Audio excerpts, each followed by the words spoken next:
방송국에서 지옥에서 온 판사라는 제목으로 방영하는 드라마가 있습니다. 금 토요일 날 10시부터 하기 때문에 저는 본방 사수를 못합니다만은 아마 보신 분들이 계실 거예요. 이 설정을 보면 지옥에서 벌을 받고 지상에 온 악마가 아주 나쁜 짓을 한 사람 10명을 죽여서 지옥으로 보내면 다시 지옥으로 돌아갈 수 있다는 그런 설정입니다. 그래서 이 악마가 누군가에게 죽임을 당한 여판사의 몸을 빌려서 이끌어 들어가서 이 나쁜 짓을 한 사람을 찾는 거예요. 그래서 세상 법정에서는 아주 형량을 낮게 그렇게 벌을 주고, 그러는 따로 이제 찾아가서는 사형 판결을 내립니다. 그리고 그가 저지른 제약된 일들을 꼭 같이 고통스럽게 경험하도록 합니다. 그리고 마지막에는 칼로 찔러서 죽여서 지옥으로 돌려보냅니다. 좀 쾌감이 있어요, 보면. 나쁜 사람을 벌을 주니까. 그런데 한편으로는 좀 기독교에 대해서 약간은 좀 비판적인 내용들이 나와서 좀 보기가 거북한 면도 있습니다. 그때 이 마지막에 이제 칼을 찔러 죽이잖아요. 근데 그 이제 칼 자루에 보면 게헨나, 이 지옥이라는 이 낙인이 있어요. 그것은 이제 죄인의 이마에다가 탁 낙인을 찍어서 지옥으로 보냅니다. 그 게헨나, 지옥, 지옥으로 가라는 뜻이죠. 낙인을 찍어서. 근데 우리 성경에도 게헨나, 흰놈의 꼴째기, 흰놈이라는 제목이 말씀이 나옵니다. 이 낙인, 탁 낙인을 찍었잖아요. 이 낙인이 바로 오늘 본문에 나오는 스티그마, 헬라는 스티그마인데요. 낙인 혹은 흔적이라고 합니다. 바울은 지금 흔적이라고 그렇게 번역을 했죠. 여러분, 만약에 오늘 우리가 주님 앞으로 가게 된다면 설마 우리 이마에는 이 지옥이라는 게헨나가 찍혀지지는 않을 것입니다만, 여러분들은 어떤 흔적을 가지고 주님 앞에 서시기를 원하십니까? 오늘 본문의 바울은 내가 내 몸에 예수의 흔적을, 예수의 스티그마, 예수의 낙인을 지니고 있다, 그렇게 고백하고 있습니다. 그렇습니다. 우리가 잘 아는 대로 바울은 그의 온 생애 동안 오직 예수님만 사랑하고 예수님의 십자가만 자랑하며 그 십자가를 전하다가 수많은 핍박과 고난을 받았습니다. 그 마지막에 로마에서 참수를 당하여 순교를 하였습니다. 그가 예수님의 복음을, 십자가를 전하다가 받은 고난을 잘 묘사한 내용이 고린도서 12장에 잘 기록되어 있습니다. 만약 지금 바울 사도가 이 자리에 서서 우리들에게 나는 예수의 흔적이 있다라고 하면서 예수님의 흔적을 보여준다면 어떤 흔적을 우리가 볼 수 있을까요? 아마 그는 루스드라에서 복음을 전하다가 돌에 맞아 죽을 뻔했습니다. 돌에 맞아서 막 온몸에 상처가 나고 그러지 않겠습니까? 그러니 맞아 터져버린 아마 이마에 흉터, 이런 것들을 우리에게 보여줄 수 있지 않겠습니까? 또 40에 하나 감한매를 5번 맞고 3번 태정을 맞았다고 하는데요. 막 옷을 벗어서 이 덩어리를 우리에게 보여주면 막 채찍과 태양을 맞아가지고 그렇게 피투성이 되고 울퉁불퉁 상처가 난 그런 흔적들을 우리에게 보여주지 않겠습니까? 또 여러 번 감옥에 갇혔다고 하는데요. 옛날에 감옥에 갇힐 때 쇠서랑을 차잖아요. 아마 이게 팔을 걷어보면 이 팔뚝 또 발목, 쇠서랑에 막 스쳐서 난 상처들, 그런 흔적들을 우리에게 보여주지 않겠습니까?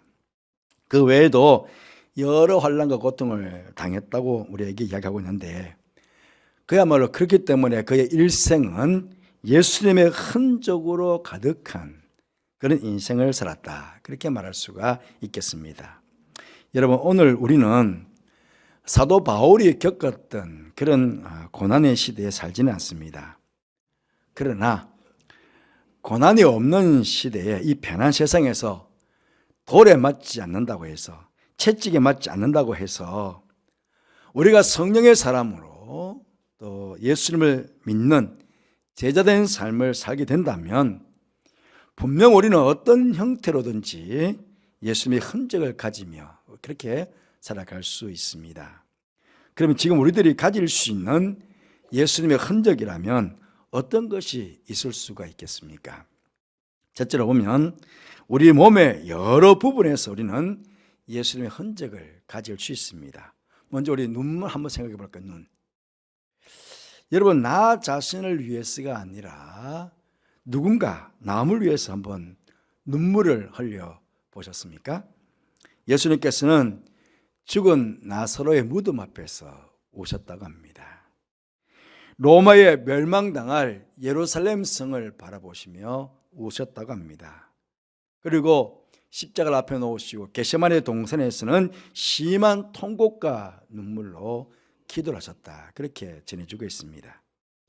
오늘 본문 바울도 고백한 이 바울도요, 자신이 세운 교회와 성도들을 위해서 눈물로 기도했다 라고 하는 이야기가 서신서 많은 곳에서 나오고 있습니다.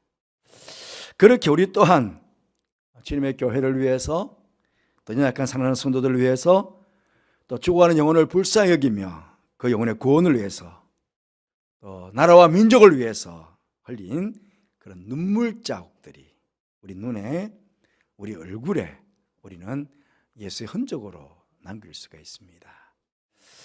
또 우리 무릎도 마찬가지죠. 우리 무릎, 나라와 민족을 위해서, 또 교회를 위해서, 성도들을 위해서, 세계 열방을 위해서, 전도대 성자를 위해서 무릎을 꿇고 기도하면 바로 이 기도의 무릎에 우리는 그런 흔적들을 남길 수가 있습니다.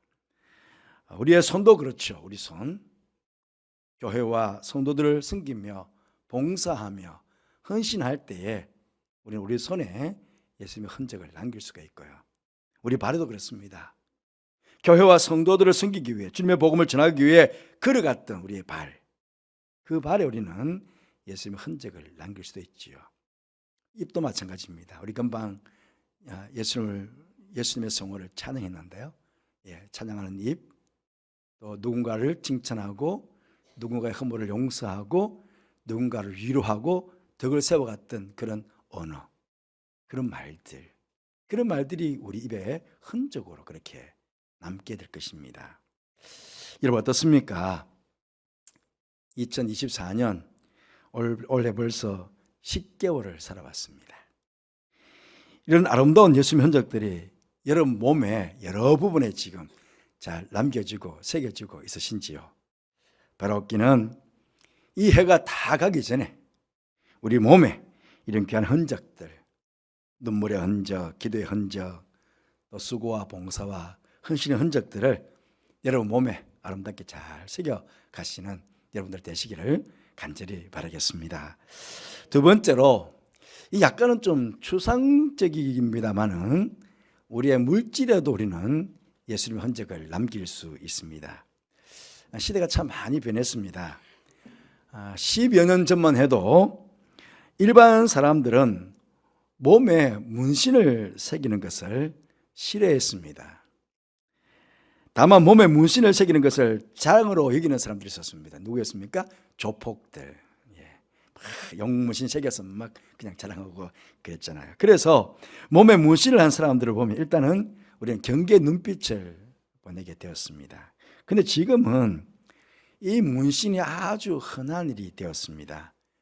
유명한 운동선수들이나 연예인들, 그것도 여자 연예인들도 자연스럽게 문신을 합니다.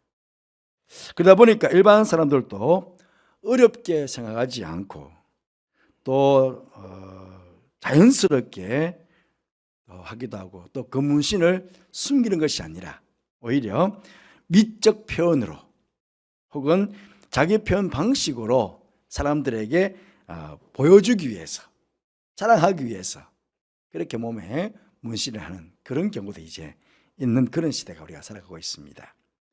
문신만이 아니라 얼굴이나 이 몸을 아름답게 하기 위해서 성형 수술하는 것도 어떻게 보면 우리 몸에 흔적으로 남기는 것 아니겠습니까? 중요한 것은요, 나 자신을 위해서 또 내 몸을 아름답게 하기 위해서 문신을 하고 성형 수술하면서 우리는 물질을 투자합니다. 그런데 나를 구원해 주신 주님을 위해서는 얼마나 물질을 투자하고 있을까 하는 것입니다. 달리 말씀을 드리면 난 하나님께서 나에게 주신 물질을 가지고 나와 내 가정만을 위해서가 아니라 청지기적 사명을 가지고 하나님의 나라와 의를 위해서 또 이웃을 섬기기 위해서 복음 전도를 위해서 얼마나 많은 흔적들을 나의 물질에 남기고 있느냐 하는 그런 말씀입니다. 예수님께서 말씀하셨습니다. 마태복음 6장 19절 20절 말씀에 너희를 위하여 보물을 땅에 쌓아두지 말라 오직 너희를 위하여 보물을 하늘에 쌓아두라 그렇게 말씀하셨고요. 그러시면 24절 말씀에 한 사람이 두 주인을 섬기지 못할 것이니라 그렇게 말씀하셨습니다. 그런데 세상에는요 이 재물을 하나님처럼 섬기는 사람들이 있습니다. 우리가 경계해야 될 것은요 지금 예수님께서 하신 이 말씀은 세상 사람들에게 하신 말씀이 아니라 예수님을 믿는 우리들에게 하신 말씀이다 하는 것입니다. 즉 하나님을 믿노라 하면서도 하나님을 나의 주인이라고 고백하면서도 그 주인의 위치에 하나님이 아닌 재물을 올려놓는 성도가 있을 수 있다 하는 그런 말씀입니다. 그래서 지금 우리 성도들에게 예수님께서 경고를 하고 계시는 말씀인 것입니다.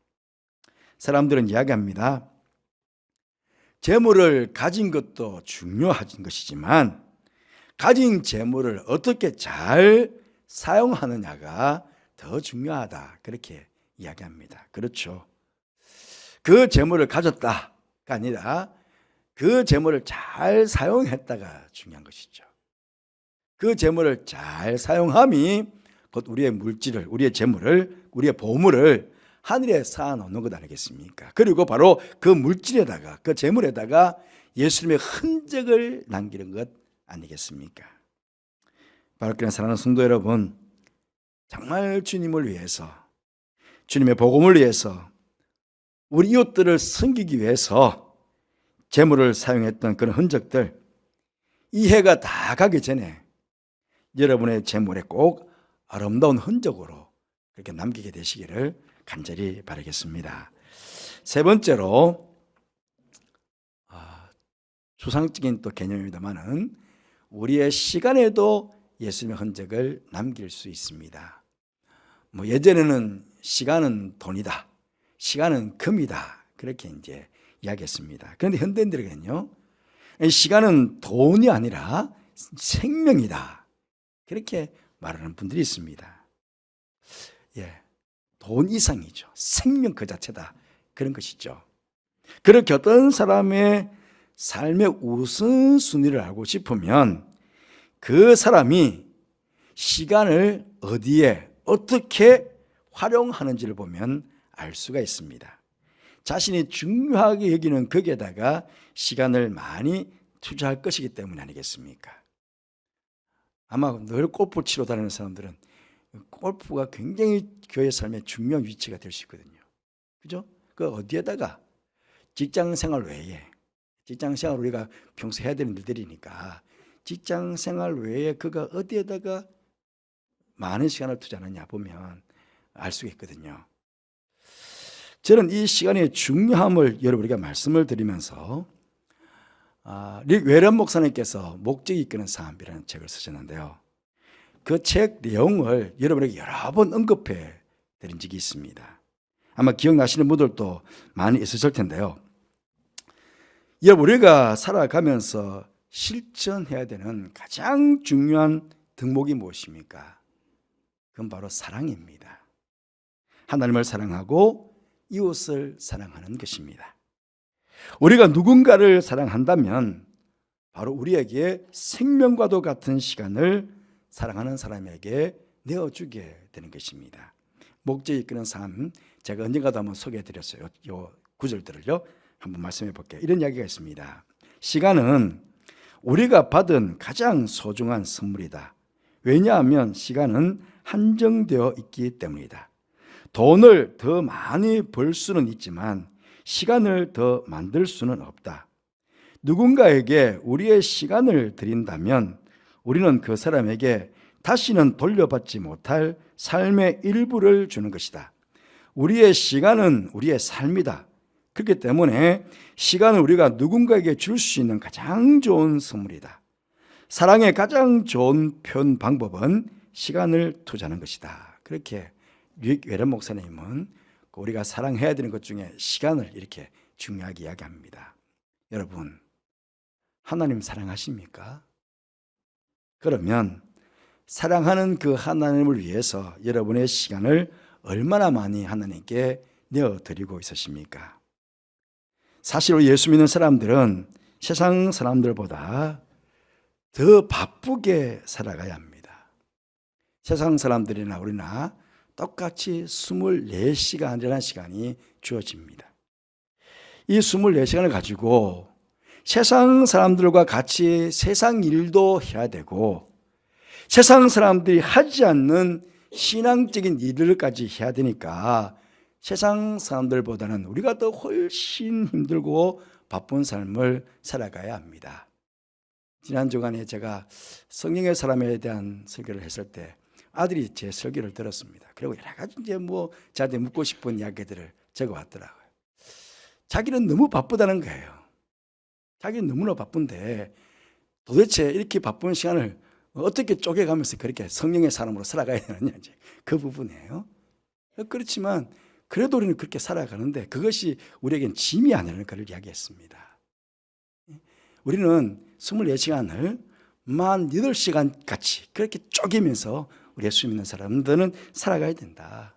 세상 사람들이 하지 않는 하나님께 예배도 드려야 되고 기도도 해드려야 되고 말씀을 읽고 배우고 또 듣고 해야 되고 교회 와서 섬기고 봉사해야 되고 전도해야 되는 일들은 세상 사람들이 하지 않는데 우리들은 이 일들도 잘 감당해야 된다. 그러니까 세상 사람보다 훨씬 더 바쁘게 그렇게 우리는 살아가야 된다고 그렇게 이야기를 했습니다. 여러분, 그럼에도 제가 지난 주일에 여러분에게 말씀을 드렸지만 성령에 충만한 사람들은요 하나님을 사랑하기 때문에 그 시간이 아깝지 않은 것입니다. 예배를 드리는 시간이 아깝지 않아요. 기도하는 시간이 아깝지 않아요. 성경 읽을 시간이 아깝지 않아요. 더 감사해요. 더 기뻐요. 더 행복해. 여러분, 그런 경험 있으시죠? 하나님을 위해서, 하나님께서 택한 백성들을 위해서, 주님의 몸는 길을 위해서 시간을 내어드리는 것, 섬기고 봉사하는 그 일들이 결코 아깝지 않은 시간들이라는 것입니다. 만약에 그 시간이 아깝다면 그는 더욱 성령 충만하게 받아야 하고 하나님을 향한 자신의 사랑을 다시 한번 점검해 보아야 합니다. 사랑하는 성도 여러분, 우리는 생명과 같은 귀한 시간을 하나님께 선물로 받았습니다. 무엇보다 사랑하는 하나님을 위해서 그 하나님께서 기뻐하시는 일들을 위해서 여러분의 시간을 하나님께 많이 내어드림으로 여러분의 시간 속에 예수님의 흔적을 아름답게 남기시는 여러분들 되시기를 간절히 바라겠습니다. 그런데 여러분, 우리가 아무리 우리의 몸에, 우리의 재물에, 우리의 시간에 흔적을 남기더라도 따라가지 못할 흔적이 있습니다.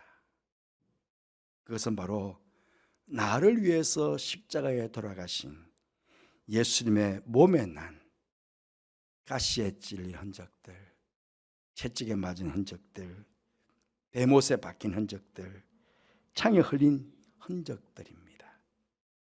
그리고 독생자 예수님을 이 땅에 보내셔서 나를 위해 저주의 십자가에 못 박아 버리신 하나님의 마음속에 있는 우리를 사랑하신 그런 흔적입니다.